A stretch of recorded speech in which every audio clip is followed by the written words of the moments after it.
Hey, welcome back everyone to the Arizona Unplugged channel. I am not currently in Arizona. I'm at our 20-acre horse ranch that we rent here in San Diego County.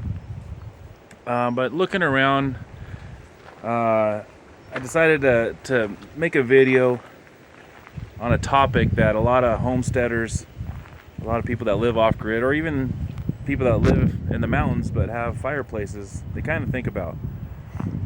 Is all firewood created the same? The short answer to that is no. Sorry about the wind, guys. So we burn firewood here. As a matter of fact, I got a fire going right now. It's been on all day. It's not exceedingly cold here. I mean, we're in Southern California, right? But still, it's a little nippy, especially in the mornings. So we've got different types of firewood here, and if you're an off-gridder or considering going off-grid, and this is something that you're thinking about, in Arizona at our homestead, fire in our wood stoves is our primary heat source, and it's important to know what you can burn in your wood stove and fireplace and what you shouldn't. Now, at the end of the day, if you're freezing, burn anything. You could burn paper, cardboard, any type of species of tree that's dried out properly. But I was just looking around here, and we have a few different species of wood here, and I want to talk to you guys about some of the qualities of this wood that are desirable and some that are not. Now, starting right here, you see we got a fire pit here outside, a big fire pit, and right next to it we got a load of firewood. This is cottonwood, and that's Jack, the puppy. So that's cottonwood. If you can see those trees that go along our north driveway there, those are cottonwoods, and there's a few of them that died, and it was cut down last year and split up, and we stack it over here because we burn it in our fire pit.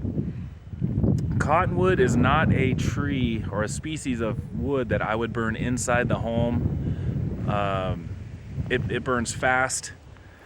It's I guess you can call it low quality, and this is just my opinion, guys. If you think differently, shoot a comment down in the comments box. And by the way, if you're new here, welcome. Please consider subscribing if this information is important to you.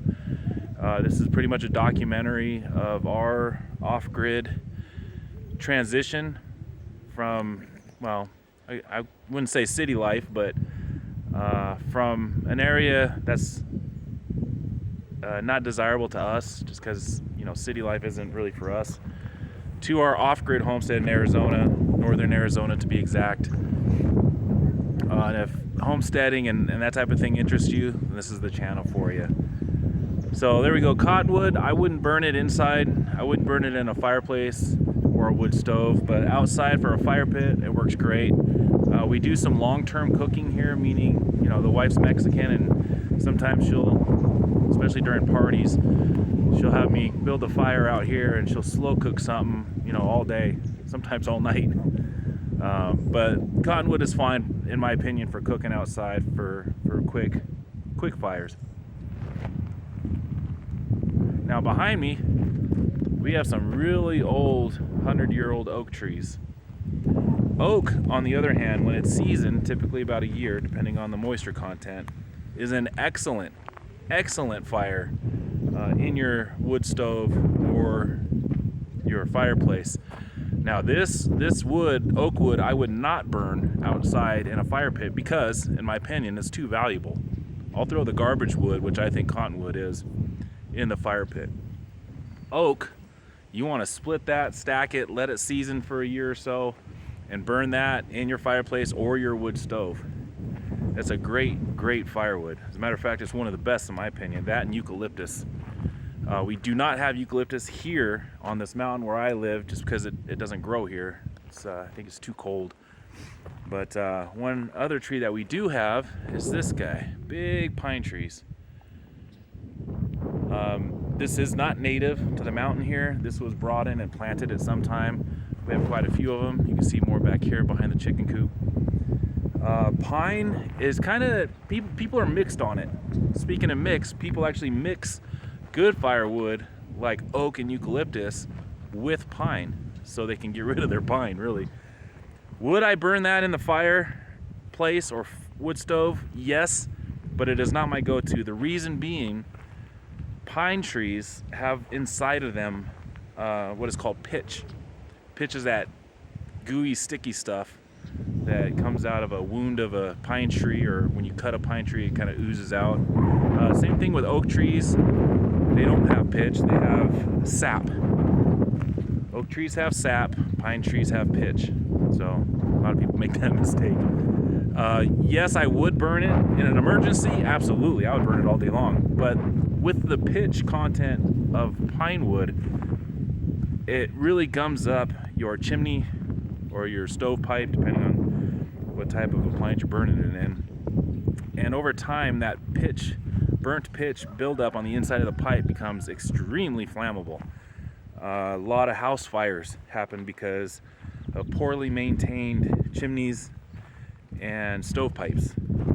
A lot of people burn a lot of pine because it's cheaper. I think around here it's about $225 a cord, where eucalyptus and oak is about $350 to $400 a cord. But the thing with pine that is different than oak and eucalyptus is oak and eucalyptus are hardwoods. They are more dense. The wood burns hotter, longer, and the ash content is quite a bit less, in my opinion. There's a puppy nipping at my ankles. Get out of here. So when I buy firewood, I typically will stick with eucalyptus, but if that's not available, I get oak. Right now, I'll take you over there in a second. We're burning oak. Behind me here, where we live in East County, San Diego, we have what's called ribbonwood. That's what you see all back here, ribbonwood trees. It's also a pretty dense wood, but you don't get much more than 4 or 5 inches in diameter. The logs or the biscuits that you would cut may be able to be split once, and then that's it. There's just not a whole lot of wood in a ribbonwood tree. It's more of a overgrown bush, really. But it does burn well. So this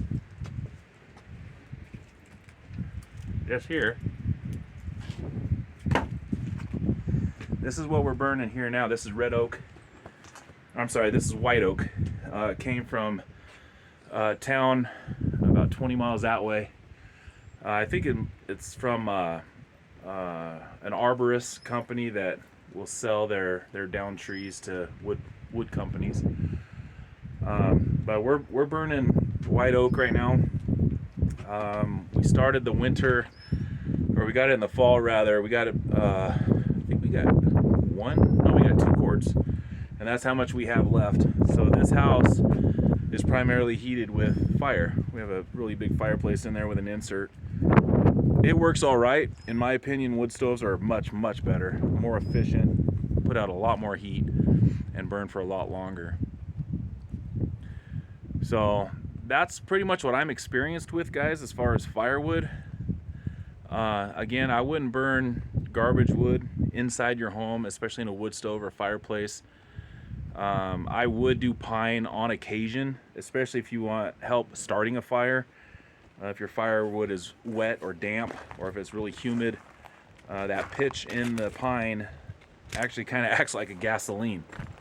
It's definitely an accelerant to get the rest of your wood going, but I wouldn't burn it full time, even though it's cheaper.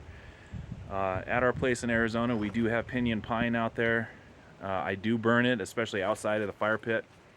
We also have juniper, which is, in my opinion, a great wood for inside. Now, I could be wrong on this, correct me if I'm wrong, but I've had great experience burning juniper wood in my wood stoves at the house in Arizona. I've never burnt it here because we don't have any juniper here. But I think it's important to be selective on what you're putting through your wood stove or fireplace indoors. Outside, again, doesn't matter, guys. Burn whatever you want. There are some species of plants you do not want to burn, like oleander. Oleander is poisonous. If you cook food using an oleander fire, it'll at the very least make you very sick. I heard of a story, some folks in the desert, 4 people were camping and they didn't know, and they cooked food with oleander and they all died. They all died in their tent the first night. So be careful, you got to know what you're doing, especially if you're eating. I mean, I wouldn't burn the stuff even just even to keep warm, you know. I don't want to breathe that stuff in. So be careful, not everything is, you know, sunshines and rainbows. Some things will kill you. So firewood, very important when you're living off grid. You need to make sure you have enough of it, especially if that's your main source of heat for your home or cooking. It's really important you have a good stockpile of that. And most of the time when you're living off grid, a good part of the spring and summer and fall are spent splitting and stacking firewood, right? We have quite a bit of it at our homestead, and well, I know once we move out there we'll have quite a bit more stockpiled up. But one great thing about living out there is we're in a forest, so there's deadfall everywhere. We could just cut it and split it anytime we want, so it's already ready to go. So I'll cut the video here, guys. If you have anything to add to firewood, what you should or shouldn't burn inside and outside, throw it down in the comments. And once again, if this is the kind of content you like, things about off-grid living and homesteading, that type of thing, you know, consider subscribing. So I'm off. Go pick up the boy from school. I'll see you guys on the next one. See ya.